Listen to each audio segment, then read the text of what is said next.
उसे खामोश देखकर शिविका अभिनव की ओर मुड़ी और उससे बोली, अभिनव, मैं नहीं जानती तुम्हारी और श्वेता की कहानी क्या है, पर एक लड़की होने के नाते में इतना जरूर कहूंगी कि तुम्हारे लिए बहुत मुश्किल होने वाला है, और उससे भी ज्यादा श्वेता के लिए। यह रंग महल नहीं बल्कि एक शमशान है, जहां लड़कियों की इच्छाएं, मुस्कुराहटें, यहाँ तक कि उनकी आत्मा तक को दफन कर दिया जाता है।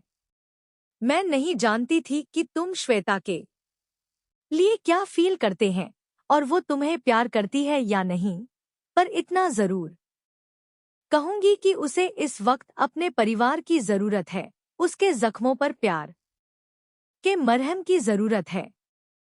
अभिनव ने नम आंखों से उसे देखते हुए बोला, मैं एक बार श्वेता को खो चुका हूँ, दोबारा मैं किसी भी कीमत पर उसे नहीं खोने वाला। मैं हर वह चीज करूंगा जिससे मेरी वो श्वेता मुझे वापस मिल जाए जो कहीं खो गई है। फिर 2 पल खामोश रहने के बाद वो आगे बोला, और आई एम सॉरी, मैं तुम्हारा साथ नहीं दे पाऊंगा। अरे मेरी चिंता बिल्कुल मत करो, मेरे बारे में नहीं सोचो, श्वेता के बारे में सोचो। मैं तो बहुत खुश हूं कि तुम्हें तुम्हारा प्यार मिल गया। किस्मत वाले होते हैं वह जिनका प्यार दूर जाने के बाद वापस आ जाता है। 2 दिन बाद मुंबई दादाजी को 1 दिन पहले ही हॉस्पिटल से डिस्चार्ज मिल गया था और वह घर आ गए थे। आज दादाजी पर बेसब्री से कोलकाता से सबके आने का इंतजार कर रहे थे। आज आलोक ऋषभ को और बाकी सबको मुंबई ला रहा था। 2 दिन के ऑब्जर्वेशन के बाद ऋषभ को भी हॉस्पिटल से डिस्चार्ज कर दिया गया था। दादाजी अपने कमरे में थे। उनके साथ अजय था, संजय था और शालिनी थी। वहीं शोभा, सुरेखा, प्रीति, रिया, शनाया, दाई माँ, अर्चना और प्रफुल्ल भी थे। तभी शेरगिल मेंशन के बाहर बहुत सी गाड़ियां आकर रुकीं। गाड़ियों के रुकने की आवाज सुनकर सबके होठों पर मुस्कुराहट आ गई, आंखों में चमक आ गई और सब जल्दी से दरवाजे के पास आकर खड़े हो गए। सबने देखा कि ऋषभ व्हील चेयर पर था और आलोक उसकी व्हील चेयर को पकड़े पीछे आ रहा था। वहीं अनोखी ऋषभ का हाथ पकड़कर उसके साथ आ रही थी और बाकी सब उनके पीछे आ रहे थे। ऋषभ को देखते ही शोभा ने उसे गले से लगा लिया और उसके माथे को चूमकर बोली, ठीक है ना तू? क्या हाल बना लिया अपना? मॉम, मैं बिल्कुल ठीक हूँ, ऋषभ ने मुस्कुराते हुए कहा। वहीं अनोखी ने अर्चना को अपने सामने देखा तो उसके गले से जा लगी। अर्चना ने भी कसकर उसे गले से लगा लिया और बार बार उसके माथे को चूमने लगी। उसने उसके चेहरे को थाम कर नम आंखों से कहा, एक पल के लिए तो ऐसा लगा जैसे मैंने तुझे पाकर भी खो दिया, वह भी दोबारा। पर भगवान का लाख लाख शुक्र है कि तू यहाँ मेरे सामने सही सलामत खड़ी है, वरना अगर इस बार तुझे खो देती ना तो शायद जिंदा नहीं रह पाती। कहते हुए उसने फिर से अनोखी को गले से लगा लिया और व्हीलचेयर पर बैठे ऋषभ को मुस्कुराते हुए बोली, थैंक यू बेटा। ऋषभ ने भी मुस्कुराते हुए बस अपनी पलकें झुका दी। अर्चना से अलग होकर अनोखी ने शोभा को भी गले से लगा लिया जो उसे देख रही थी और अपने पास आने का इंतजार कर रही थी। शोभा ने उसके माथे को चुमा और थोड़ी नाराजगी से बोली, खबरदार जो आज के बाद घर छोड़ कर गई तो। मैं सच कह रही हूँ तेरी माँ तुझे थप्पड़ लगा देती अगर मुझे छोड़कर गई तो। सॉरी माँ, अनोखी ने नम आंखों से कहा। तभी रिया आरती की थाल शोभा को देते हुए बोली, माँ, क्या सारी बातें और अपने बच्चों पर सारा प्यार यही दरवाजे पर लुटाओगे? कम से कम अंदर तो आने दो उन्हें। उसके ऐसे कहने पर सबके होठों पर मुस्कुराहट आ गई और शोभा ने मुस्कुराते हुए उसके हाथ से आरती की थाली ले ली। शोभा आरती उतार रही थी और वहीं ओमकार की नजर रिया पर थी।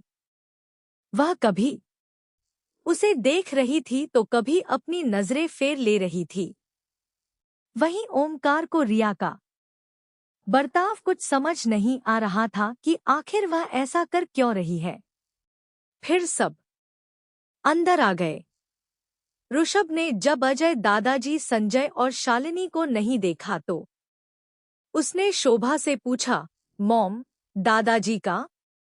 अब तक किसी ने भी ऋषभ और अनोखी को दादाजी के हार्ट अटैक आने की बात नहीं बताई थी। शोभा ऋषभ से कुछ कहती कि तभी धीमे कदमों के साथ दादाजी अजय और संजय का सहारा लिए अपने कमरे से आए। उन्हें ऐसा देखा ऋषभ और अनोखी चौंक गए।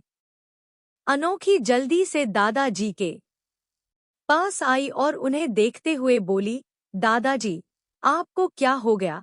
अजय और संजय ने आराम से दादाजी को सोफे पर बैठाया। शोभा ने उनसे कहा, पापा, आपको बाहर आने की क्या जरूरत थी? मैं ऋषभ और अनोखी को लेकर अंदर आने ही वाली थी। आलोक ऋषभ को दादाजी के पास ले गया और अनोखी भी दादाजी के बगल में बैठ गई। दादाजी ने उन दोनों के गालों पर हाथ रखकर इमोशनल होते हुए कहा, मैं ठीक हूँ और मेरे बच्चे सही सलामत घर आ गए।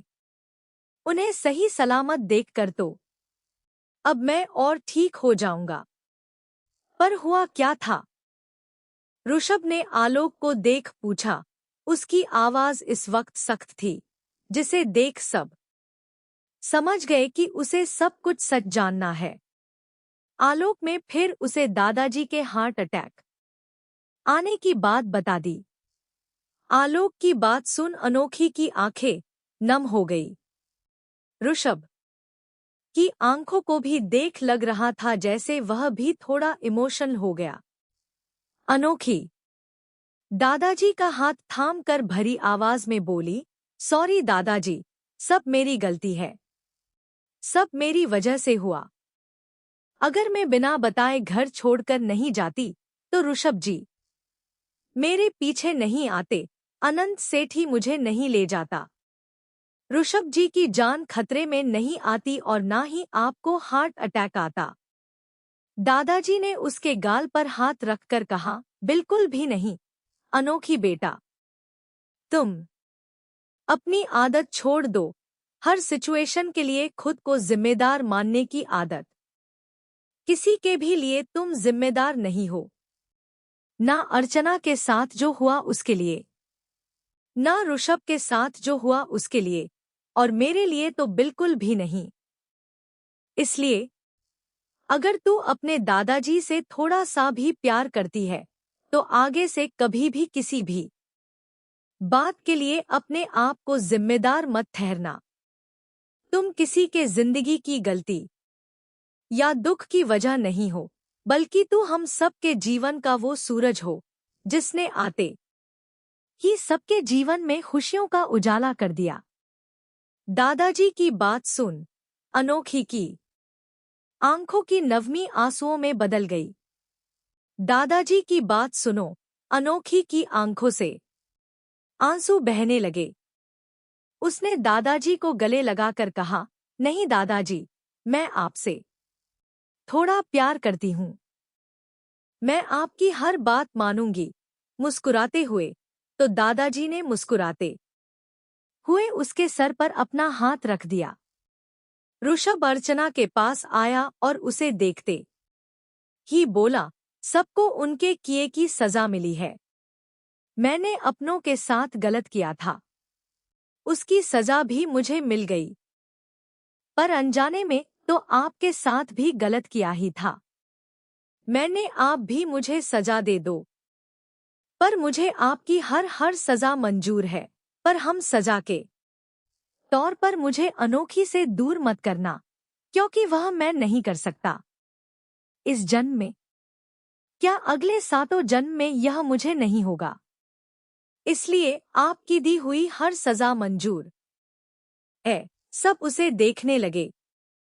अर्चना ने कहा, ठीक है, तुम्हें मेरी दी हुई हर सजा मंजूर है ना? तो तुम्हें सजा जरूर दूंगी। उसके कहते ही अनोखी दादाजी से अलग हुई और उसे देखने लगी। उसके मन में डर बैठ गया। न जाने अर्चना ऋषभ को क्या सजा देगी, और वह तो रोक भी नहीं सकती, क्योंकि उसकी मम्मा ने भी तो बहुत दुख सहा है। तभी अर्चना ऋषभ को देखते हुए बोली, तुम्हारी सजा यह है कि तुम्हें जिंदगी भर मेरी बेटी की होठों की मुस्कुराहट को उसके होठों पर कायम रखना होगा। याद रहे, मेरी बेटी की मुस्कुराहट कहीं खोनी नहीं चाहिए, वरना मैं अपनी बेटी को ले जाऊंगी और मुझे तुम भी नहीं रोक पाओगे। अर्चना की बात सुन सबके होठों पर मुस्कुरा जाता दे। ऋषभ ने मुस्कुराते हुए वादा करते हुए कहा। उसके होठों की मुस्कुराहट कहीं नहीं जाएगी, और यह वादा है ऋषभ शेरगिल का। तभी शोभा की नजर हॉल के कोने में सबसे दूर खड़ी श्वेता पर गई। उसे देख शोभा ने कहा, यह कौन है? उसके कहने पर श्वेता, जो अब तक सर झुका है, चुपचाप खड़ी उन सब की बातें सुन रही थी। उसने चेहरा उठाकर सबको दिखाया। श्वेता को देख सबके मुंह से एक पल के लिए स्वाति निकल गया।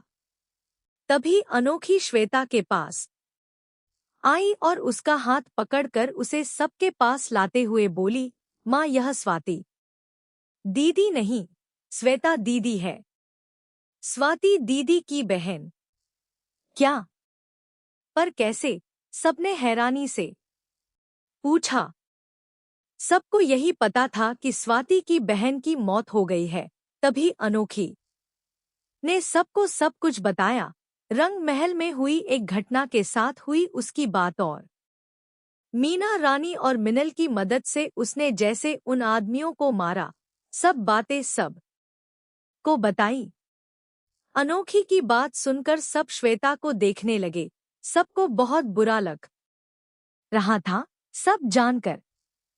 शोभा ने प्यार से श्वेता के सर पर हाथ रखा और बोली, थैंक यू बेटा, तुम्हारा भी और तुम्हारी दोस्तों का भी, जिन्होंने मेरी अनु की मदद की। श्वेता ने धीरे से कहा, नहीं आंटी, हमने इसकी नहीं, इसने हमारी मदद की है, और मैं बस यहाँ अपनी बहन और अपने बेटे से मिलने आई हूँ। कहाँ है वह? श्वेता की नजर अनोखी पर चली गई। यह सवाल उसने अनोखी से ही किया था। अनोखी ही थी जो श्वेता को अपने साथ मुंबई में ले आई थी, और उसी ने कहा था कि वह उसे स्वाति और श्वेत से मिलवाएगी। अनोखी ने कहा, मैंने रास्ते में ही स्वाति दीदी को फोन कर दिया था, वह आती ही होगी। शेरगिल मेंशन के बाहर भारती की गाड़ी आकर रुकी और उसमें से भारती और रूही बाहर आए। वह दोनों गाड़ी से उतर ही रही थी कि तभी रूही की नजर शेरगिल मेंशन के अंदर की ओर जा रही स्वाति पर पड़ी। स्वाति का चेहरा देख वह सोच में पड़ गई। उसने धीरे से कहा, यह लड़की तो कुछ जानी पहचानी सी लग रही है। कहाँ देखा था मैंने इसे? रूही रुक क्यों गई? चल, भारती ने कहा। तो रूही अपनी सोच से बाहर आई और अपने ख्यालों को झककर उसके साथ चलने लगी। स्वाति हड़बड़ाते हुए मेंशन के अंदर आई। अनोखी ने जब से फोन पर उसने कहा था कि उसकी बहन जिंदा है और वह उसे लेकर मुंबई आ रही है, तब से स्वाति को एक पल का चैन नहीं आया था। हॉल में आते ही स्वाति के कदम रुक गए। सामने अपनी बहन को, जिसे वह इतने सालों से मरा हुआ समझ रही थी, उसे जिंदा खड़ा देख उस की आंखों में नमी आ गई और उसके मुंह से निकला, श्वेता। रूही की आवाज सुनकर सबने उसकी ओर देखा। श्वेता ने भी स्वाति को देखा और फिर श्वेत को, जो उसका हाथ पकड़ चुपचाप खड़ा था और उसे ही देख रहा था। स्वाति ने जल्दी से श्वेत का हाथ छोड़ा और भागकर श्वेता के गले लग गई। श्वेता ने भी कसकर उसे गले से लगा लिया और फूट फूट कर रोने लगी। कहाँ थी तू? कहाँ थी तू? अगर तू जिंदा थी तो तू हम लोगों के पास वापस क्यों नहीं आई? तू जानती भी है इतने साल कैसे बिताए हम लोगों ने तेरे बिना। मेरी छोड़, कम से कम अपने बच्चे के लिए ही आ जाती। क्यों नहीं आई श्वेता? तू क्यों नहीं आई? तू इस दुनिया में नहीं है, यह सोच सोच कर हर पल मैं खुद को कोसती थी कि मैं तुझे बचा नहीं पाई। यह वाक्य श्वेता के दिल के दर्द को और भी स्पष्ट रूप से व्यक्त करता है। श्वेता अपनी बहन को खोने के लिए खुद को दोषी मानती है और अपनी असमर्थता के लिए खुद को कोसती है। स्वाति श्वेता के गले लगी इतने सालों के मन की बात बोल रही थी। उसे कोई परवाह नहीं थी कि उसके आसपास कौन है और कौन उसकी बातें सुन रहा है। बस अपनी बहन को इतने सालों बाद देखकर और यह जानकर कि वह जिंदा है, वह खुद को रोक ही नहीं पा रही थी। वही श्वेता बस रोए जा रही थी, उसके मुंह से एक शब्द नहीं निकल रहा था। स्वाति ने अपने आंसू पोंछे और फिर श्वेता की आंखों के आंसू पोंछते हुए बोली, नहीं श्वेता, मत रो। मैं इतने सारे सवाल करने लगी, यह तक भी नहीं पूछा कि तू कैसी है, ठीक है ना? श्वेता ने धीरे से अपना सर हिला दिया। तभी स्वाति पीछे मुड़ी और श्वेत को अपने पास आने का इशारा किया तो श्वेत उसके पास आ गया। स्वाति मुस्कुराते हुए उसका हाथ पकड़कर बोली, देख श्वेता, तेरा बेटा श्वेत। श्वेत के सामने घुटनों के बल बैठी और आंसू भरी आंखों से उसे देखने लगी। श्वेत ने स्वाति को देखा तो स्वामी ने धीरे से अपना सर हिला दिया। श्वेत ने कहा, माँ। उसके मुंह से बस यही शब्द निकला। श्वेता ने कसकर श्वेत को गले से लगा लिया और उसके पूरे चेहरे को बार बार चूमते हुए बार बार बोल रही थी, बेटा, मेरा बच्चा, तू नहीं जानता कैसे रही तेरी माँ तेरे बिना। वही श्वेता के दर्द को देख सबकी आंखों में नमी आ गई थी। भारती और रूही, जो अभी अभी अंदर आए थे, वह भी इस मंजर को हैरानी से देख रहे थे। रूही ने जब श्वेता को देखा तो हैरानी से उसकी आंखें बड़ी हो गई। उसने एक नजर स्वाति को देखा, फिर श्वेता को। उसने श्वेता की तस्वीर देखी थी, इसलिए स्वाति उसे कुछ जानी पहचानी लग रही थी। पर जब उसने श्वेता को अपने सामने देखा तो वह तुरंत पहचान गई कि यह वही लड़की है जिससे उसका भाई प्यार करता है और जो इस दुनिया में नहीं है और जो मर गई थी। फिर यह इस तरह सबके सामने कैसे? वह जल्दी से अभिनव के पास आई और उसका हाथ पकड़ धीरे से उससे बोली, भाई, यह वही लड़की है ना जिससे आप प्यार करते हैं? तो अभिनव ने बस हमें अपना सर हिला दिया। वही अभिनव स्वाति से थोड़ी दूर पर ही खड़ा था, थोड़ी इसलिए उसने रूही का फुसफुसाना सुन लिया। वह हैरानी से मुड़ी और अभिनव को देखा और बोली, अभिनव। उसके मुंह से अभिनव का नाम सुनकर सब उसे देखने लगे। श्वेता भी अभिनव को देखने लगी और श्वेत का हाथ पकड़कर खड़ी हो गई। अभिनव उसके पास आने लगा कि तभी उसे पूरे हॉल में एक जोरदार थप्पड़ की आवाज गूंजी। सब हैरानी से स्वाति को देख रहे थे, क्योंकि यह थप्पड़ स्वाति ने ही अभिनव को मारा था। स्वाति अभिनव का कॉलर पकड़कर गुस्से से तेज आवाज में उससे बोली, मेरी बहन के पास भी मत आना अभिनव शुक्ला, वरना याद रखना, इस बार मैं तुझे जिंदा जमीन में गाड़ दूंगी। तुम्हारी वजह से इसकी जिंदगी पूरी तरह से बर्बाद हो गई। इसकी बर्बादी की वजह तुम है अभिनव शुक्ला। अगर मुझे पहले पता होता ना कि तुम यही इस शहर में है, तो तुम्हें जान से मार चुकी होती। सब हैरान आंखें बड़ी कर स्वाति और अभिनव को देख रहे थे।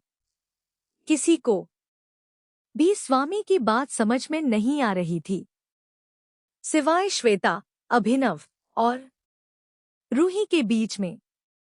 रूही जल्दी से उन दोनों के पास आई और स्वाति के हाथ से अभिनव का कॉलर छुड़ाते हुए बोली, प्लीज प्लीज मेरे भाई को छोड़ दो।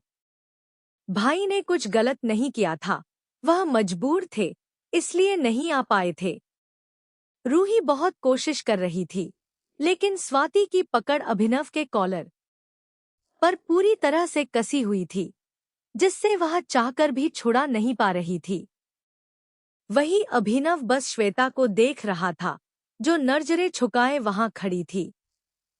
स्वाति की आंखें इस वक्त गुस्से से लाल हो गई थी। उसे इस तरह देख शिवाय आगे बढ़ा और स्वाति को अभिनव से अलग कर पीछे खींच लिया। तो स्वाति उसका हाथ छुड़ाकर बोली, दूर रहो। कौन होते हो तुम मेरे बीच में बोलने वाले? गुस्सा करना है तो करो, पर पहले इस गुस्से की वजह बताओ। शिवाय ने उसके दोनों हाथ पकड़कर अपने पास लाते हुए उसकी आंखों में देखते हुए सख्त आवाज में बोला, तो स्वाति दांत पीसते हुए उसे देखने लगी। तभी भारती ने भी परेशान होते हुए स्वाति से पूछा, हाँ, हुआ क्या है? और तुम मेरे बेटे पर इस तरह का इल्जाम कैसे लग रही हो? क्या किया है उसने? वह तो तुम लोगों को जानता तक नहीं है। भारती की आवाज सुनकर शिवाय ने स्वाति को खुद से दूर कर दिया। स्वाति ताली बजाते हुए भारती के पास आई और हंसते हुए बोली, आपके बेटे ने कुछ नहीं किया। वह हम लोगों को नहीं जानता। पूछो अपने बेटे से कि कौन है हम लोग। पूछो अपने बेटे से कि जिस लड़की को वह सालों पहले प्रेग्नेंट कर छोड़ गया था, क्या वह उस लड़की को नहीं जानता? स्वाति की यह बात वहां खड़े सबके साथ साथ अभिनव के लिए भी बहुत हैरानी वाली थी। वह हैरानी से स्वाति को देखने लगा और फिर श्वेता को, फिर उसकी नजर श्वेत पर गई। उसने अपने मन में कहा, श्वेत, श्वेत मेरा बेटा है। यह सोचते ही उसके होठों पर एक मुस्कुराहट सी आ गई और उसके कदम श्वेत की ओर बढ़ गए। तभी स्वाति ने बगल में रखे फ्रूट बास्केट में से फ्रूट नाइफ उठा लिया और अभिनव के आगे आकर बोली, यह गलती से भी मत करना अभिनव। इन दोनों के पास गलती से भी मत आना। तभी ऋषभ ने तेज आवाज में कहा, इनफ। उसके इस तेज आवाज में कहे गए शब्दों ने स्वाति को, अभिनव को और बाकी सबको चुप करवा दिया।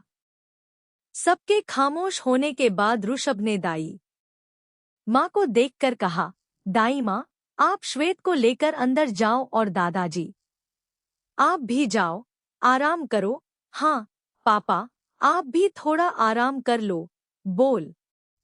अजय और आलोक दादाजी को उनके कमरे में ले गए।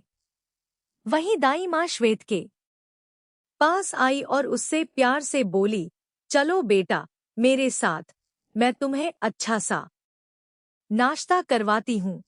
पर श्वेत कुछ नहीं बोला। वह स्वाति को देख रहा था और उसके ऐसे बर्ताव से उसे थोड़ी घबराहट भी हो रही थी। स्वाति ने जब श्वेत को इस तरह घबराए देखा तो उसने खुद पर कंट्रोल किया। उसने नाइफ वापस टेबल पर रखा और श्वेत के सामने घुटनों के बल बैठ उसका चेहरा पकड़ प्यार से बोली, सॉरी बच्चा, मासी माँ ने डरा दिया ना। तो श्वेत ने धीरे से अपना सर हिला दिया। स्वाति उसके दोनों गालों को चूमते हुए बोली, अब नहीं करेगी, जाओ माँ के साथ, मैं थोड़ी देर में आती हूँ। ठीक है पर आप ज्यादा लड़ाई मत करना, श्वेत ने धीरे से कहा। तो स्वाति में मुस्कुराते हुए हाँ मैं अपना सर हिला दिया और दाई माँ श्वेत को लेकर वहां से चली गई। श्वेत के जाते ही स्वाति के चेहरे से जो गुस्सा थोड़े वक्त के लिए दूर हुआ था, वह वापस उसके चेहरे पर आ गया। वो गुस्से में अभिनव को घूरते हुए भारती से बोली, अपनी काली करतूत आपका बेटा खुद के मुंह से नहीं बताया तो मैं बताती हूँ कि आपके बेटे ने क्या किया। इतना बोल वह भारती के पास आई और उसे देखते हुए बोली, कुछ साल पहले आपका बेटा कोलकाता आया था, मेरी बहन श्वेता से उसकी मुलाकात हुई। मुलाकात दोस्ती में बदली और दोस्ती प्यार में। दोनों का प्यार हद पार कर गया, पर जब इसने मेरी बहन को पा लिया तो मेरी बहन को छोड़कर यह कहकर गया था कि उसके घर में एक इमरजेंसी आ गई है, इसलिए उसे जल्द ही जाना पड़ेगा। वह 2-3 महीने में आ जाएगा वापस उससे शादी करने। और उसके जाने के 2 महीने बाद श्वेता को पता चला कि वह प्रेग्नेंट है। जब मेरे माँ पापा को यह बात पता चली तो शर्म से उनकी गर्दन ना झुके, इसकी जिंदगी बर्बाद ना हो और मेरे आने वाले कल में कोई कुछ ना कहे, इसलिए उन दोनों ने इसकी शादी एक ऐसे लड़के से करवा दी जो बाहर से तो अच्छा पर अंदर से निहायती घटिया और गिरा हुआ इंसान था। जब उसे पता चला कि श्वेता किसी और के बच्चे से प्रेग्नेंट है, तब उसने इसकी जिंदगी नरक बना दी।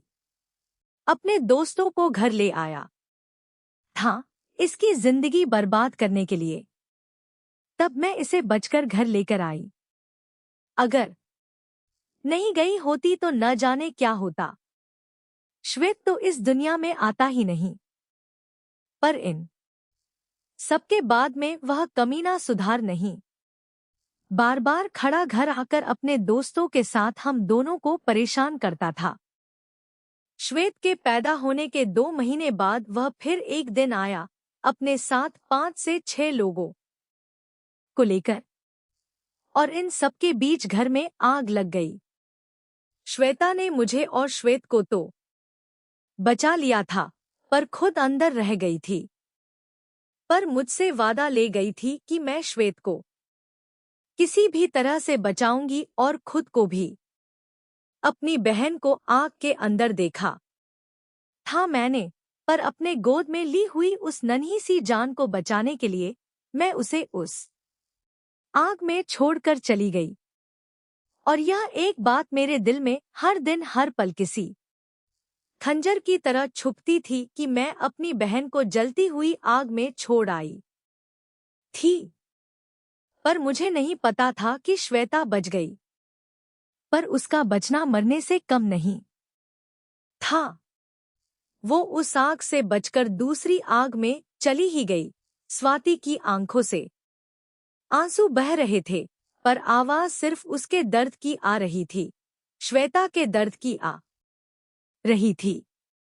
वही श्वेता चुपचाप सर झुकाए सब सुन रही थी। उसकी हिम्मत नहीं हो रही थी और बाकी सब हैरान थे, सबसे ज्यादा अभिनव और भारती। भारती के लिए तो यह किसी शौक से काम नहीं था। वह 2 कदम लड़खड़ा गई कि तभी अभिनव ने आकर से संभाल लिया। भारती ने जब अपने होश संभाला और अभिनव की ओर देखा और एक थप्पड़ उसे लगाकर रोते हुए बोली, क्या किया अभिनव तूने? कैसे तूने एक लड़की की जिंदगी बर्बाद कर दी? माँ, मैं श्वेता की जिंदगी बर्बाद नहीं करना चाहता था, उससे बहुत प्यार करता हूँ। मैं कह कर गया था वापस आऊंगा। आपको तो पता ही है कि पापा की हेल्प की वजह से मुझे अचानक से कोलकाता से यहाँ आना पड़ा था।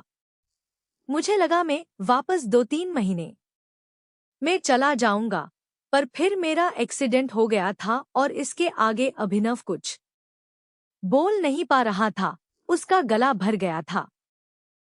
श्वेता के बारे में जानकर उसकी बात रूही ने पूरी की। उसने कहा, स्वाति भाई का भी उस वक्त एक्सीडेंट हो गया था, उनकी हालत भी बहुत खराब थी। इन्हें लेकर हम लंदन चले गए थे इनका इलाज कराने, और इन्होंने मुझे अपने और श्वेता के बारे में सब बताया था। बस हमें वक्त नहीं मिला कि परिवार को बता पाए, और वहां से आने के बाद भाई कोलकाता गए थे, पर फिर उन्हें खबर मिली और उन्होंने तुम्हारे जले हुए घर को देखा और लोगों से यह सुना कि उस आग में श्वेता और उसका पति दोनों ही जलकर मर गए। तब से भाई पूरे टूट से गए थे। मैं जानती हूँ इन्होंने इतने साल कैसे गुजारे हैं। ये तो जीना भी नहीं चाहते थे। 2-3 बार तो इन्होंने सुसाइड करने की कोशिश की थी, पर मैंने रोका। जैसी भी जिंदगी गुजारी हो, मेरी बहन से तो बदतर नहीं गुजारी होगी। तुम तो एक लड़की हो, सोच ही सकते हो कि उस जगह पर लड़कियों की जिंदगी कैसी होती है। तो सोचो मेरी बहन ने क्या क्या सहा होगा। स्वाति ने रूही को देखते हुए कहा, तो रूही खामोश हो गई। तभी उन्हें किसी की गिरने की आवाज आई। सबने पीछे मुड़कर देखा तो श्वेता जमीन पर बेहोश पड़ी थी। श्वेता नाम पुकारते हुए स्वाति जल्दी से उसकी ओर दौड़ी। ऋषभ ने हार्दिक से कहा, चेक करो उसे। तो हार्दिक जल्दी से श्वेता के पास गया और उसे चेक करने लगा। Don't worry, she is just fainted due to weakness and low blood pressure. We need to give her glucose ASAP. Hardik ने स्वामी के कंधे पर हाथ रखकर कहा, तो स्वाति ने बस हाँ में सर हिला दिया। शिवाय और हार्दिक श्वेता को कमरे में लेकर गए और हार्दिक ने ग्लूकोज की बोतल लगा दी। स्वाति खामोशी से श्वेता के बेहोश चेहरे को देख रही थी। हार्दिक ने सबसे कहा, इसे आराम की जरूरत है और थोड़े स्पेस की भी। उसके कहने पर सब वहां से चले गए और शनाया वहां उसके पास रुक गई। भारती स्वाति के सामने हाथ जोड़ते हुए बोली, मुझे माफ कर दो बेटा। नहीं जानती थी कि मेरे बेटे ने गलती नहीं पाप किया है। मुझे माफ कर दो स्वाति। उनका हाथ पकड़ नीचे करते हुए बोली, आपकी कोई गलती नहीं है, इसलिए आप माफी मत मांगिए। पर हाँ, अपने बेटे को जरूर समझा दीजिए कि मेरी बहन और मेरे बच्चे से दूर रहे। मुझे उसका साया भी उन दोनों पर नहीं चाहिए। स्वाति, मैं जानता हूँ तुम बहुत नाराज हो, होना भी चाहिए। गलती से ही मैं बहुत बड़ी गलती कर दी है, पर प्लीज प्लीज श्वेता को ऐसे मुझसे दूर मत करो। और श्वेत के बारे में तो मुझे अभी खबर मिली है कि मेरा बेटा है, मुझे उन दोनों से दूर मत करो। अभिनव ने स्वाति के आगे हाथ जोड़कर रोते हुए कहा। स्वाति ने उसे देखा। स्वाति के चेहरे पर कोई भाव नहीं थे, पर आंखों में गुस्सा नफरत जरूर थी। उसने अभिनव को देखते हुए ही भारती से कहा, अपने बेटे को यहाँ से लेकर जाओ, वरना मुझे मेरे बेटे की कसम है, आप अपना बेटा खो देंगी, वह भी हमेशा हमेशा के लिए। उसकी बातों और भावों को देखकर साफ पता चल रहा था कि वह अपनी बहन से कितना प्यार करती थी और अपनी बहन की यह जिंदगी को जानकर स्वाति उस इंसान को कभी माफ नहीं करेगी जो उसका जिम्मेदार है। और यह बात भारती भी समझ गई।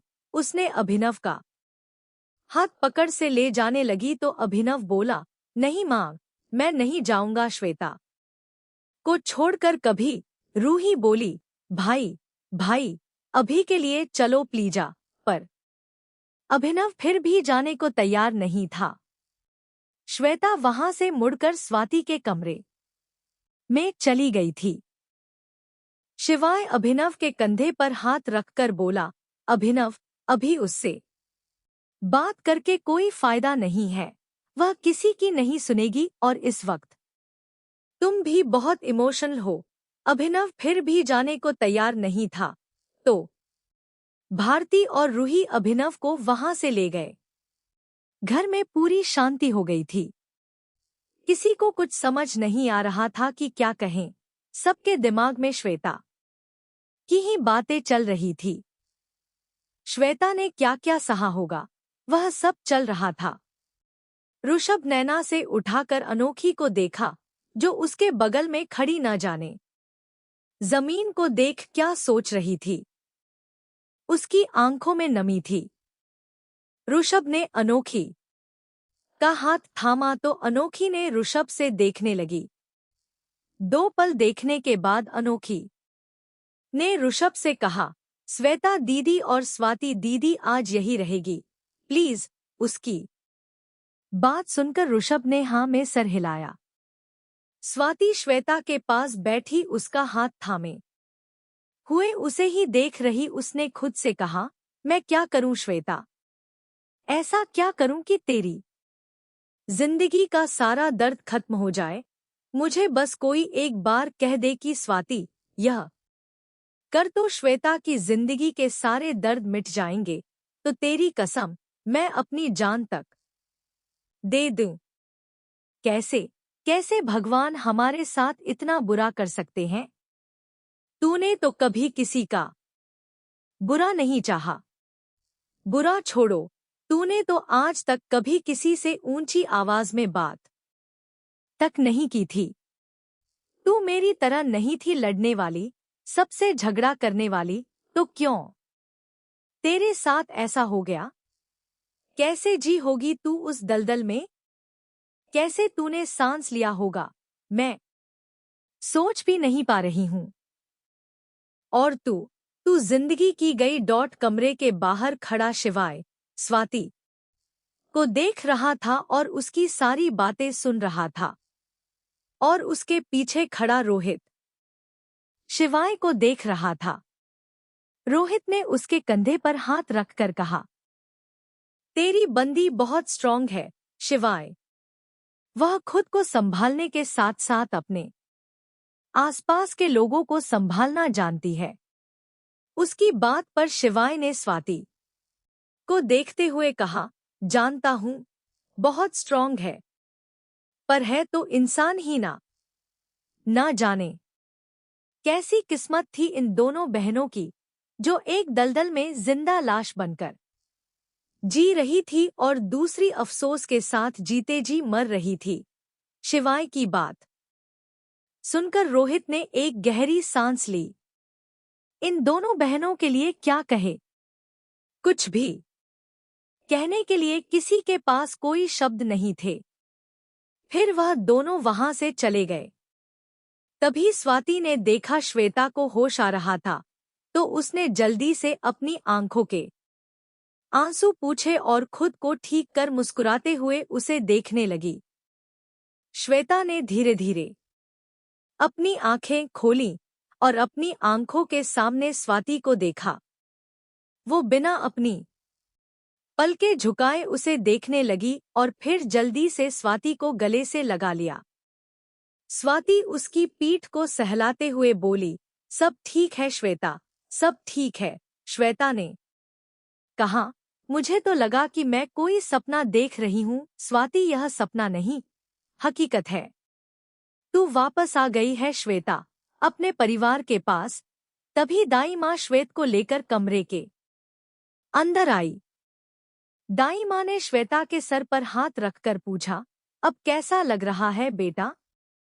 तो श्वेता ने धीरे से अपना सर हिला दिया, तो दी माँ वहां से चली गई। श्वेत एक जूस का गिलास श्वेता की ओर बढ़ते हुए बोला, माँ, इसे पी लो, आपको बहुत कमजोरी है, यह आपको ताकत देगा। वो दाई माँ के साथ श्वेता के लिए जूस लेकर आया था। श्वेत को देख श्वेता की आंखों में फिर एक बार नमी आ गई, पर होठों पर मुस्कुराहट भी थी। उसने उसके हाथ से ग्लास लिया और जूस को पी लिया। स्वाति श्वेत को श्वेता के बगल में बिठाते हुए बोली, ठीक से देख ले श्वेता, तेरी अमानत को मैंने सही संभाल कर रखा है या नहीं? यह मेरी अमानत नहीं है स्वाति, तेरा ही बेटा है। मैंने तो सिर्फ जन्म दिया, पर तूने पाला है इसे, वह भी अकेले, वह भी इस अनजान शहर में। सच में तुम मेरे बच्चे की यशोदा माँ है। श्वेत तुम दोनों को देख मुस्कुरा रहा था, उस दोनों का हाथ पकड़कर कहा, अब मेरे पास दो माँ है, एक माँ, एक मासी माँ। उसकी बात पर दोनों मुस्कुरा दिए। श्वेता की नजरें श्वेत के चेहरे को निहार रही थी। स्वाति ने उस का हाथ थामा, मुस्कुराते हुए कहा, तू श्वेत से बातें कर, इसके पास बहुत कुछ है बातें करने के लिए। मैं अभी आता हूँ। इतना बोल स्वाति वहां से चली गई। कमरे से आने के बाद उसके कदम रुक गए। उसने झांक कर कमरे के अंदर देखा तो श्वेता के गले लगे उसे मुस्कुराते हुए बातें कर रहा था, और श्वेता भी आंखों में नमी लिए मुस्कुराते हुए उसके सर को सहलाते हुए उसकी बातें सुन रही थी। उन दोनों को ऐसे देख स्वाति की आंखों में नमी ने फिर एक बार जगह ले ली। उसने खुद से कहा, तुझे जितना दुख सहन था तूने सह लिया श्वेता, पर तुझे तेरी जिंदगी की हर एक खुशी मैं दूंगी, और यह तेरी बहन का वादा है। स्वाति श्वेत और श्वेता को कमरे में अकेला छोड़ कर चली गई। सालों बाद एक माँ को अपना बेटा मिला था। वह नहीं चाहती थी कि किसी भी तरह से हो उन दोनों के बीच। उन दोनों को वक्त देना चाहती थी, और उसने इसलिए भी ऐसा किया क्योंकि श्वेत के साथ रहकर शायद श्वेता कुछ पलों के लिए ही सही अपना दर्द भूल जाएगी। स्वाति सोचते हुए अपने ही ख्यालों में गुम हो गई कि तभी किसी ने उस का हाथ पकड़ कमरे के अंदर खींच लिया। यह सीन स्वाति के लिए जाना पहचाना था, इसलिए वह चिल्लाई नहीं। उसे पता था यह कौन कर सकता है, और नजरें उठाकर देखा तो उसका शक सही ही था। उसे इस तरह से हाथ पकड़कर खींचने वाला और कोई नहीं शिवाय था। शिवाय ने स्वाति से पूछा, तुम चिल्लाई नहीं क्यों? स्वाति ने जवाब दिया, क्योंकि यह रूम साउंड प्रूफ है, ऐसा मुझे किसी ने कहा था। और चिल्लाने का मतलब क्या है जब मेरी आवाज बाहर जाएगी ही नहीं? और वैसे भी जिसने भी मुझे लाया है ये जानता है कि वो मेरे साथ कुछ गलत करने से रहा, तो मैं चिल्लाऊं क्यों? और अगर फिर भी चिल्लाने की नौबत आई भी तो भी मेरी नहीं तुम्हारी आएगी, क्योंकि तुम मुझे यहाँ लाए हो तो तुम ही तय कर लो कि मुझे चिल्लाना चाहिए या नहीं। शिवाय की एक छोटे से सवाल का इतना बड़ा जवाब सुनकर शिवाय का दिमाग घूम गया। वह समझ गया कि स्वाति की फीलिंग्स पूरी भर चुकी हैं। स्वाति ने शिवाय से कहा, मुझे पता है कि तुमने हम लोगों की मदद की है, लेकिन तुम इस तरह से मेरे साथ बदतमीजी नहीं कर सकते। शिवाय ने उसकी बात को पूरी तरह इग्नोर कर दिया और फिर अपनी बात दोहराते हुए बोला, मैंने कहा बस करो स्वाति, और मैं वह हूँ जो इन कुछ दिनों में लगभग तुम्हारे सभी रूप देख चुका हूँ। चाहे वह गुस्से का हो, नफरत का हो, शांत हो, शरारत हो, प्यार हो, सब कुछ। इसलिए चाहता हूँ कि ये इमोशन भी मेरे सामने निकल कर खुद को हल्का करो। छोड़ो मुझे शिवाय। स्वाति के मुंह से शिवाय का नाम निकला था। एक पल की खुशी शिवाय की आंखों में होकर गुजर गई, पर उसकी पकड़ ढीली होने के बजाय और कस गई और उसने स्वाति को अपने और करीब कर लिया। अब स्वाति के लिए अपनी इमोशंस पर कंट्रोल करना बहुत मुश्किल हो गया था। जहां अब तक उसकी आंखें लाल थी, वहीं उनमें अब आंसू भर आए थे। गला रुंध गया था उसका। वह बोली, क्यों कर रहे हो तुम ऐसा? मैं रो कर टूट जाऊंगी। जानते हो ना, मुझे श्वेत को संभालना है, तो क्यों मजबूर कर रहे हो मुझे कमजोर होने के लिए? शिवाय ने कसकर उसे अपने सीने से लगा लिया। स्वाति भी अपने गम में शिवाय के गम में चूर होकर रो पड़ी। स्वाति भी अपने गम में शिवाय के गम में चूर होकर रो पड़ी। शिवाय के सहारे को थी, रो रो कर बोली, तुम्हें नहीं पता मेरी बहन कितनी सीधी थी। तुम कहते हो मैं झगड़ा करती हूं ना, वह मेरे स्वभाव से बिल्कुल अलग थी।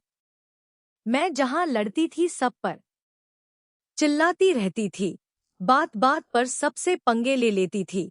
कोई मुझे दो सुनता था। मैं उसे 8 सुना कर आई थी, पर श्वेता को बहुत भोली थी। किसी को चिल्लाना तो छोड़ो, थोड़ी सी तेज आवाज में भी बात नहीं करती थी। झगड़ा तो बहुत दूर की बात है। तो क्यों उसके साथ ऐसा हो गया? क्या गलती करती थी उसने? एक सिंपल लाइफ ही तो जीती थी। प्यार करने की गलती कर बैठी। प्यार करने की उसे इतनी बड़ी सजा मिली कि उसकी जिंदगी, उसकी इज्जत बर्बाद होकर रह गई। कोलकाता का वह रंग महल जहां लड़कियां नजरें उठाने तक से डरती थी, उस रंग महल में मेरी बहन इतने सालों से थी। न जाने कैसी जिंदगी उसमें की होगी। मैं क्या करूं? मैं क्या करूं? शिवाय ने उसके चेहरे को अपने दोनों हाथों में थामा और उसके रोते हुए चेहरे को देखने लगा। स्वाति ने उसके हाथ पर अपना हाथ रख कर कहा, मुझ में इतनी सी हिम्मत भी नहीं हो रही है कि मैं श्वेता से यह पूछ सकूं कि इतने साल उसकी क्या जिंदगी थी। मैं नहीं हिम्मत कर पा रही हूं यह पूछने की, जो चीज में सोच भी नहीं पा रही हूं। मैं उसे सुन कैसे पाऊंगी? शिवाय ने उसके बहते आंसू पूछे और उसके सर से अपना सर जोड़कर कहा, पर पूछना होगा तुम्हें स्वाति। जब तक तुम उसे पूछोगी नहीं, तब तक वह बताएगी नहीं। और इतने साल का दर्द दिल से अपनी जुबान पर लाना बहुत जरूरी है तुम्हारी बहन के लिए। जब तक दर्द उसके दिल से निकलेगा नहीं, मन से निकलेगा नहीं, तब तक वह जिंदगी जी नहीं पाएगी। जानता हूँ वक्त लगेगा, पर अपनों का साथ पाकर सब दर्द भर ही जाता है।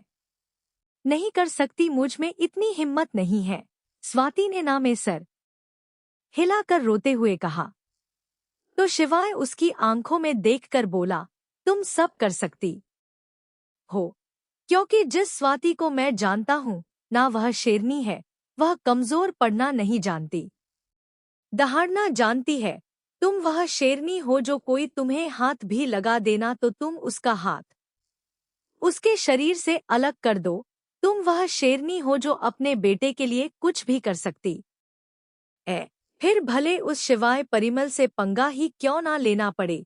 तुम बहुत शेरनी हो जो अपनी बहन से बहुत प्यार करती है और अपनी बहन को कभी न टूटने देगी, ना कमजोर पड़ने देगी। और तुम्हें ना हो, पर मुझे पूरा यकीन है कि तुम कर सकती हो। तुम सब कुछ कर सकती हो। शिवाय अपनी आंखों में विश्वास लिए स्वाति से बोल रहा था और स्वाति उसकी आंखों में देखते हुए उसकी कही बातें सुन रही थी। न जाने कैसे, पर शिवाय का कहा हर एक शब्द उसके मन को राहत पहुंचा रहा था। स्वाति ने कुछ कहा नहीं, बस धीरे से अपना सर हमें हिला दिया। शिवाय प्यार से उसके माथे को चूम लिया और एक बार फिर उसे अपने सीने से लगा लिया। स्वाति भी अपनी आंखें बंद किए हुए उसकी आगोश में खड़ी थी। उसे थोड़ी सी भी खबर नहीं थी कि इस वक्त वह शिवाय की कितने करीब है।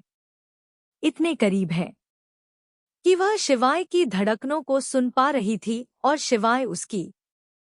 पर उसका इस बात पर ध्यान ही नहीं था। उसका ध्यान था तो बस उस सुकून पर जो इस वक्त शिवाय की बाहों में रहने से उसे मिल रहा था। आज कई सालों बाद उसे किसी का सहारा मिला था, वरना इतने सालों से तो श्वेत को अकेले पालती आ रही थी।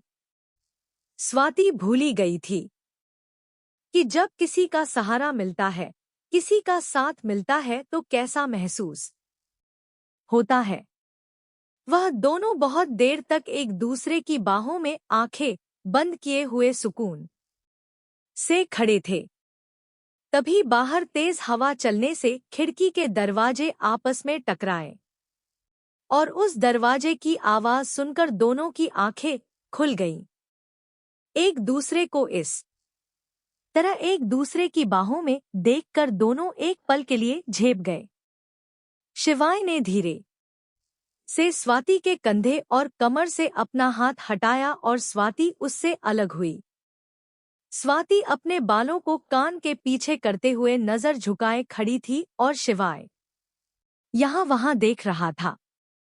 दोनों का ही मूवमेंट थोड़ा ऑकवर्ड हो गया था। तभी दोनों ने एक साथ कहा, सॉरी। थैंक यू किस लिए? सॉरी किस लिए? एक बार फिर दोनों एक साथ बोल पड़े।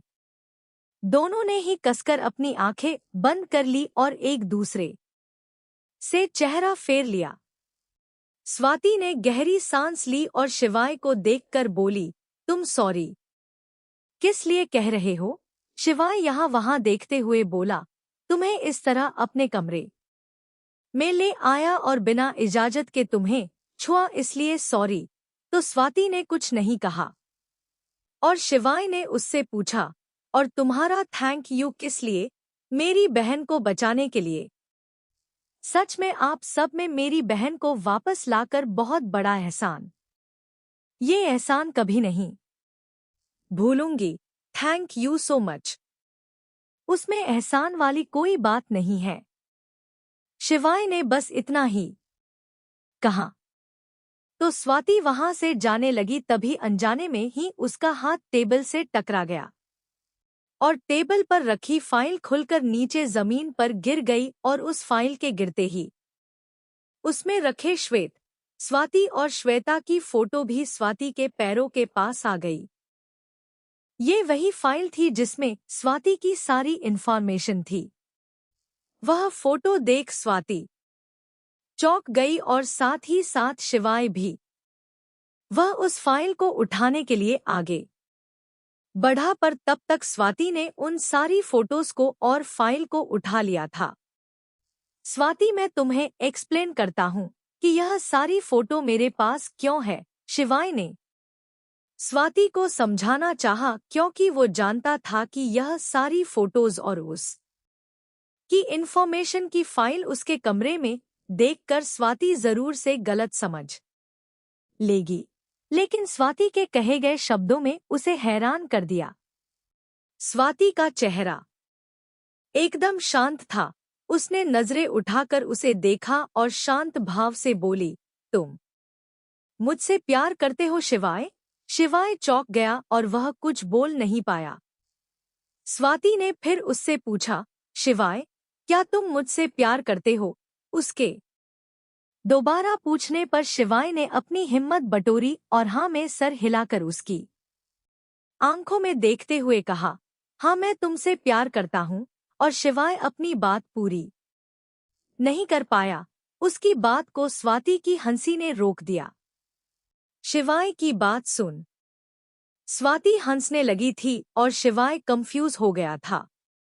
स्वाति ने हंसते हुए उसकी और कदम बढ़ाया और बोली, कितनी बेवकूफ हूं मैं। हाँ, सच में बहुत बड़ी बेवकूफ हूँ। तभी तो गलती कर बैठी। मैं भूल गई थी कि सारे मर्द साथ एक ही होते हैं। तुम्हें क्या लगा कि तुम कहोगे तुम मुझसे प्यार करते हो और मैं मान जाऊंगी? मर्दों का प्यार एक ही होता है, लड़की को पाना, और तुम्हारा भी इरादा यही था। तुमने देखा मैं एक सिंगल मदर हूँ, तो सोच लिया होगा ना कि लड़की तो बहुत इजी है। तुमने मेरी इन्फॉर्मेशन निकाली और पता लगा मैं अपनी बहन से बहुत प्यार करती हूँ, तो मुझे मजबूर कर दिया कि तुम्हारे सामने अपने इमोशंस ले आओ। तुम करीब आओ, संभालो, दोस्त बनो, प्यार करो, और फिर बिस्तर तक ले आओ। शिवाय आंखें फाड़े हैरानी से स्वाति को देख रहा था। उसकी एक एक बात उसके दिल में चुभ रही थी।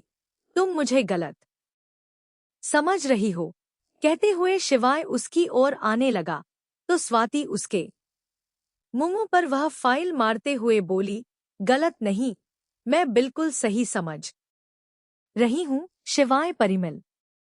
पर एक बात तुमने सही कही थी कि मुझे कोई हाथ लगाने की कोशिश भी करे ना तो उसका हाथ उसके शरीर से अलग कर दूं मैं। इसलिए जो बात कही है उसे याद भी रखना, और मेरे करीब आने की तो बिल्कुल भी कोशिश मत करना। बोल स्वाति जाने लगी, तभी शिवाय ने उसका हाथ पकड़ा और उसे बेड पर धक्का दे दिया। स्वाति इससे संभाल पाती कि शिवाय उसके ऊपर आ गया और उसके दोनों हाथों को पकड़ उसके सर के ऊपर कर उसके चेहरे के एकदम पास आकर उसकी आंखों में आंखें डाल बोला, बहुत बोल ली तुम और बहुत सुन लिया मैंने। क्या कहा तुमने कि तुम्हें मैं बिस्तर तक लाना चाहता हूँ, इसलिए यह सब कर रहा हूँ। तो स्वाति तिवारी यह मत भूलो कि अगर मैं चाहूँ ना तो जो बात तुम सोच रही हो वह मैं अभी इसी वक्त पूरा कर दूं। पर शरीर नहीं दिल पाना चाहता हूँ, इसलिए खामोश हूँ, और इसी खामोशी से तुम्हारा इंतजार भी करूंगा कि कब कब तुम्हारे दिमाग से यह फितूर हटे कि हर मर्द लड़की को पाने के लिए ही प्यार करता है। मैं उस दिन का इंतजार करूंगा। पर यह मत समझना कि मेरे इंतजार करने का मतलब तुम किसी और की हो जाओगी, बिल्कुल नहीं। स्वाति तिवारी, तुम्हारे नाम के आगे अगर किसी का नाम लगेगा तो वह शिवाय परिमल होगा। तुम्हारे मांग में और गले में मंगलसूत्र जिसके हाथों पड़ेगा वह मैं रहूंगा। मैं तुमसे दूर भले रहूंगा, पर किसी को तुम्हारे पास नहीं आने दूंगा। स्वाति उसे खा जाने वाली नजरों दे उसे देखते हुए छटपटा रही थी। उसकी पकड़ से आजाद होने की कोशिश कर रही थी कि तभी शिवाय ने अपने होंठ पर उसके होंठ पर रख दिए, और यह होते ही स्वाति का छटपटान एकदम से बंद हो गया। शिवाय कोई गुस्से शोर जबरदस्ती से उसे किस नहीं कर रहा था, बल्कि वह बहुत सॉफ्टली प्यार से उसे किस कर रहा था, जैसे उसे किस के जरिए अपना प्यार उसे जताना चाहता हो। कुछ देर बाद शिवाय उससे अलग हुआ और तेज सांस लेते हुए उसे देखने लगा। स्वाति की आंखें बंद थी और वह भी तेज सांस ले रही थी। शिवाय ने धीरे से कहा, और यह एहसास तुम्हें हर पल यह एहसास दिलाएगा कि कोई है जो तुम्हारा इंतजार कर रहा है और तुम मुझे कभी भूल नहीं पाओगी। इतना बोल उसने स्वाति के हाथ छोड़ दिए और उसके ऊपर से हट गया। 2 पल वैसे ही लेटे रहने के बाद स्वाति ने अपनी आंखें खोली और वह भी बेड से खड़ी हो गई। अगले ही पल स्वाति ने एक थप्पड़ शिवाय के गालों पर मारा और उसे उंगली दिखाते हुए गुस्से से अपने एक एक शब्द पर जोर देते हुए बोली, और यह थप्पड़ तुम्हें यह एहसास दिलाएगा कि तुम्हारा इंतजार कभी खत्म नहीं होगा। शिवाय परिमल, याद रखना, स्वाति तिवारी तुम्हारी कभी नहीं होगी। इतना बोल वह मुड़ी और उसके कमरे से चली गई। शिवाय हल्की नम आंखों से उसे जाते हुए देख रहा था। Guest room. अर्चना बेड के सिरहाने टेक लगाए बैठी थी। वह अपने बीते कल के बारे में सोच रही थी, मनीष के बारे में सोच रही थी। तभी किसी ने उसके कमरे का दरवाजा खटखटाया। उसने नजर उठाकर देखा तो ओमकार और अनोखी दोनों अपने हाथों में ब्लैंकेट और तकिया लिए खड़े थे।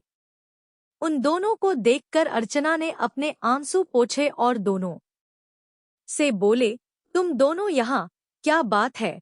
वह दोनों अंदर आए और एक साथ बोले, क्या हम दोनों आपके साथ सो जाए?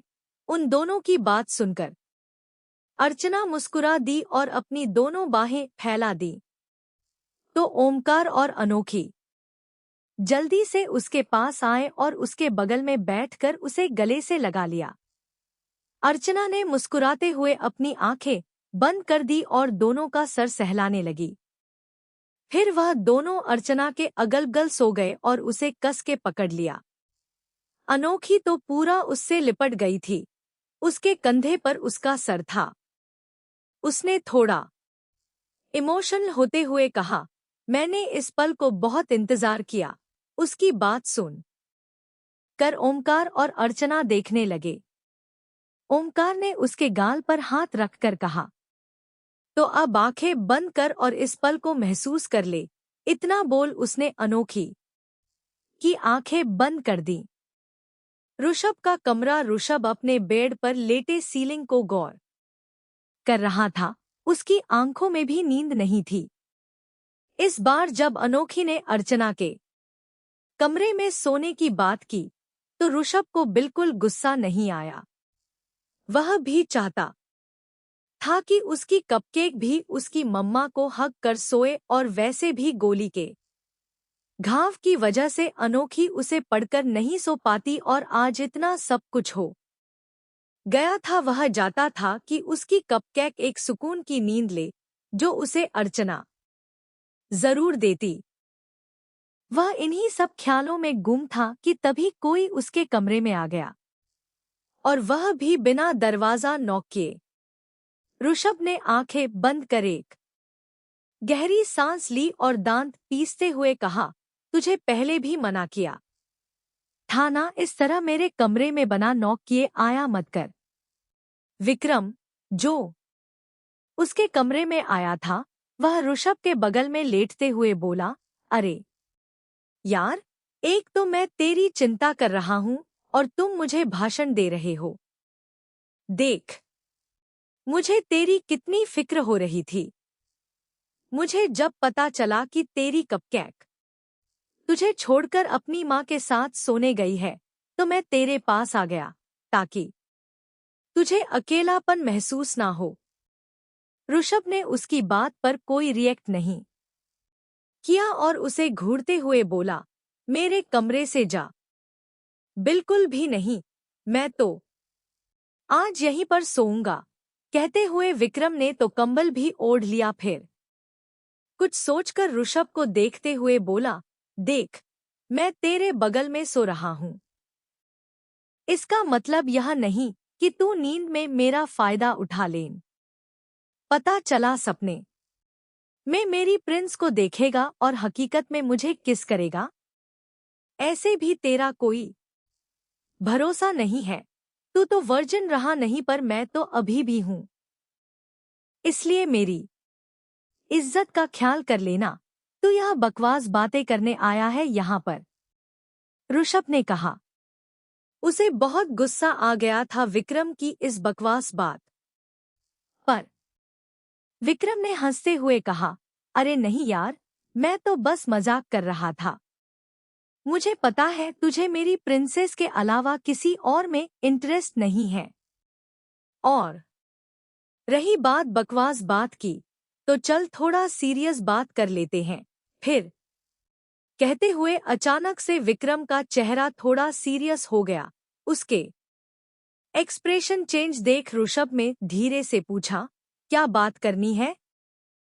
नहीं यार, बस यूं ही सोच रहा था कि तुझे क्या लगता है, श्वेता को अभिनव को एक मौका देना चाहिए।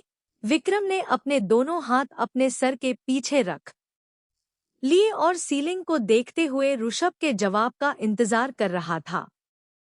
ऋषभ ने भी सीलिंग को देखते हुए कहा, यह मैं कैसे बता सकता हूँ। श्वेता ने जो कुछ भी रंग महल में सहा, उसके साथ जो कुछ भी हुआ, उसके बाद वह किसी और पर ट्रस्ट करेगी या नहीं करेगी, यह मैं नहीं जानता। पर हाँ, इतना जरूर जानता हूँ कि अभिनव सच में उसे बहुत प्यार करता है। तभी विक्रम को कुछ याद आया। वह ऋषभ की ओर मोड़ और अपना सर एक हाथ से टिकाकर उसे देखते हुए बोला, वैसे तूने और प्रवीण ने अब तक हम लोगों को ये नहीं बताया कि अभिनव और रूही हमारी गैंग में शामिल कब हुए थे। ऋषभ ने एक नज़र उसे देखा और फिर बोला, तू तो जानता ही है, रूही और अभिनव बचपन में हम लोगों के साथ ही साथ खेला करते थे, खास कर रोहित के साथ।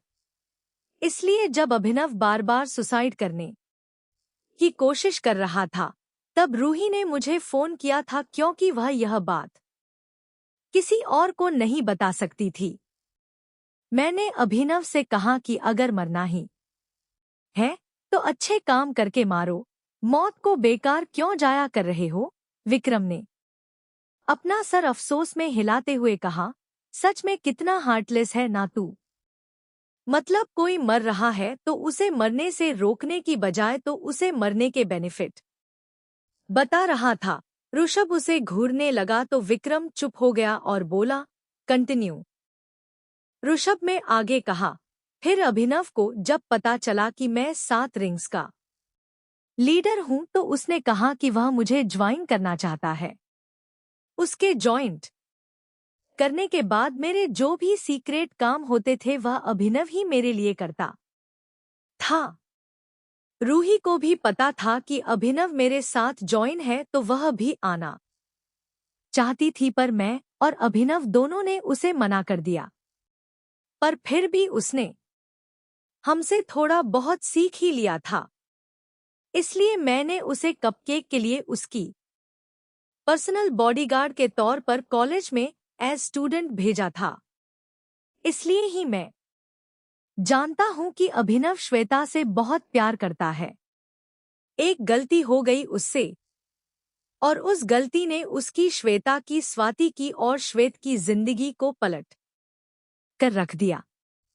सच में गलती चाहे किसकी भी हो, किसी से भी हो, भले वह अनजाने में हुई हो, पर उसका अंजाम बहुत बड़ा होता है। फिर चाहे वह गलती अभिनव नहीं की हो या मैंने की हो।